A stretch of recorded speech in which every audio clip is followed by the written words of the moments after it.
شارەدارکە ئەمریکا مێردینێ هەر مالێکێ گولên باسیل û reyhanan belav kirin. Ev çalakî di navgel de jî gelek hat ecibandin na ji ew dîmen wê bên serêkranê. Şaredariya Mehserteya Mêrdînê di çarçoveya xebatên civakî de projeyek da dest pê kirin. Li hezar malbatî gul hatin belav kirin. Şaredarê Mehserte Hüsamettin altında bi destê xwe gulên basil û reyhanan dan welatiye. Ev xizmet iş bu mala bêhnavan bala xweşik derkeve. Bacarê me bala xweşik bênavê derkeve. Ji bo oyna em çalışma bîne dikin.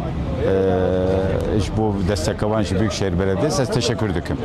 Ev xebat di navgel de gelekî hat ecibandin.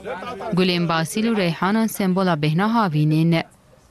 Bênavî gelek xweş e û başkanê me her tim daîm bi yani milletê xwe re dostê xwe re dost û başkanê me ser çavî me ye. Evana bêna pir xweş in. Başkanê me Hüsamettin Altun daxsaq bi. Evana ji merhanî ji bo em li xelkê xwe milletê xwe bela bikin. Bêhnavan gulan ji bo sehet û derûniya însanan jî gelekî baş e.